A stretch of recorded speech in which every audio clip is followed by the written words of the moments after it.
Olá, ouvinte! Se você acompanhou a cobertura das eleições feita pelo Midcast, talvez você tenha reparado que faltou uma capital. Pois é, a gente falou de 26 capitais e não falamos de Brasília. Por que será que a gente não falou de Brasília? Bom, a resposta é bem simples, na verdade. Em Brasília, a gente não tem eleição para prefeito. Exatamente isso que você ouviu. Não existe prefeito em Brasília. Eu decidi vir aqui conversar com vocês um pouquinho para explicar melhor por que não existe prefeito em Brasília e como que funciona a questão das eleições por aqui.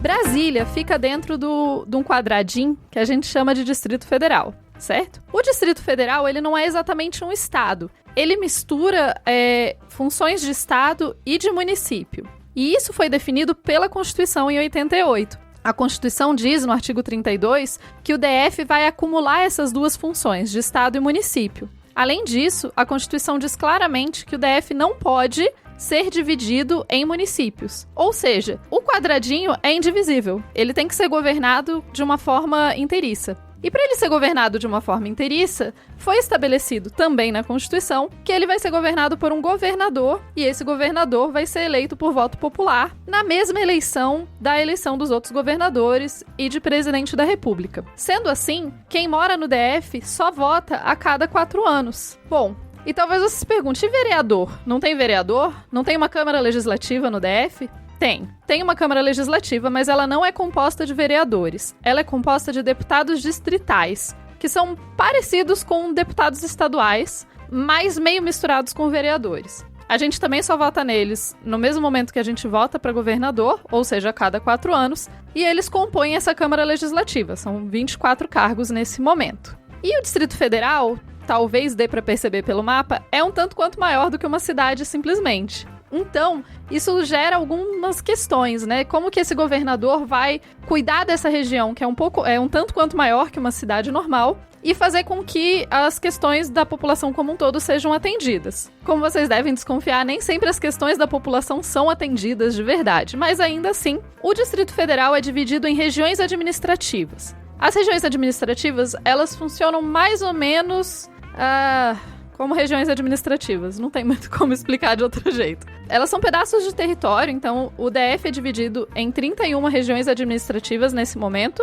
Quando eu estudei eram 19, eu tive que aprender onde colocar, eu tive que decorar todas elas e colocar elas no mapa. Mas, então você tem 31 regiões divididas por território que incluem um pouco mais do que bairros. Elas não são exatamente bairros. Dentro delas, você tem muitas vezes mais de um bairro. Na verdade, Brasília não tem muito bairro, mas isso é outra questão. De qualquer forma, as regiões administrativas são coordenadas por administradores. A Lei Orgânica do Distrito Federal e a Constituição lá naquele mesmo artigo 32 deixa claro que as questões do Distrito Federal vão ser regidas por lei orgânica, diferente de estados, porque estados têm constituições, o DF tem uma lei orgânica. A Lei Orgânica do Distrito Federal estabelece que os administradores vão ser escolhidos com participação popular. Só que ela também diz que essa participação popular, a forma que essa participação popular vai acontecer, vai ser definida por lei. E essa lei ainda não foi feita. Em 2017, a Câmara Legislativa criou uma lei para que os administradores fossem eleitos por voto popular. O governador, na época, vetou a lei, disse que isso oneraria muito os cofres públicos, e assim, a lei acabou ficando meio capenga. O governador atual resolveu, em campanha, ele falou que ia, sim, aumentar a participação popular, ter participação popular na escolha dos administradores, mas ele voltou atrás com a lei, vetou a lei, e a lei foi considerada inconstitucional. Então, o governador atual, o Ibanez, propôs uma lei nova que os administradores deveriam ser eleitos a partir de associações de moradores. Então, eu não sei exatamente os detalhes da lei, mas essas associações de moradores iriam, a partir da voz delas, escolher os administradores. O fato é que, embora a lei orgânica diga que a participação popular é necessária para a escolha dos administradores, na prática os administradores são indicados pelo governador. E na média a população não tem assim grande voz para escolher os administradores. Quem a gente escolhe de verdade é o governador. Agora, talvez você esteja se perguntando se Brasília sempre foi assim, porque eu falei bem claro, né? Isso é a partir da Constituição de 88. Bom, lá em 1960, quando Brasília foi inaugurada, a cidade tinha um prefeito, porque ela era considerada cidade, enfim, a Constituição era outra, né? Em 1960 a gente tinha outra Constituição.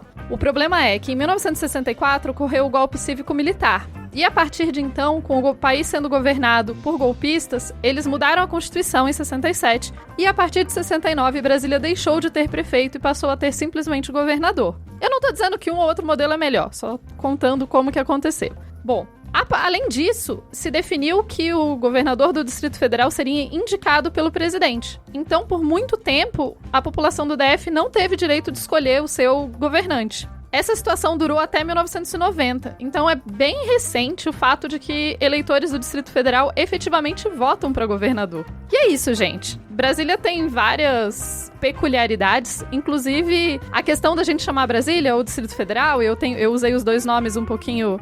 não tá bem definido qual o espaço territorial é efetivamente Brasília, mas para quem mora aqui, a gente chama de Brasília mais o que a gente conhece também como plano piloto, que é tipo a área central. Acho que é o melhor jeito de explicar. Além disso, aqui tem as tais das cidades satélites, tem todos os outros rolês, mas depois eu conto mais. O que eu queria trazer hoje mesmo para vocês era a questão das eleições. Abraços e até mais!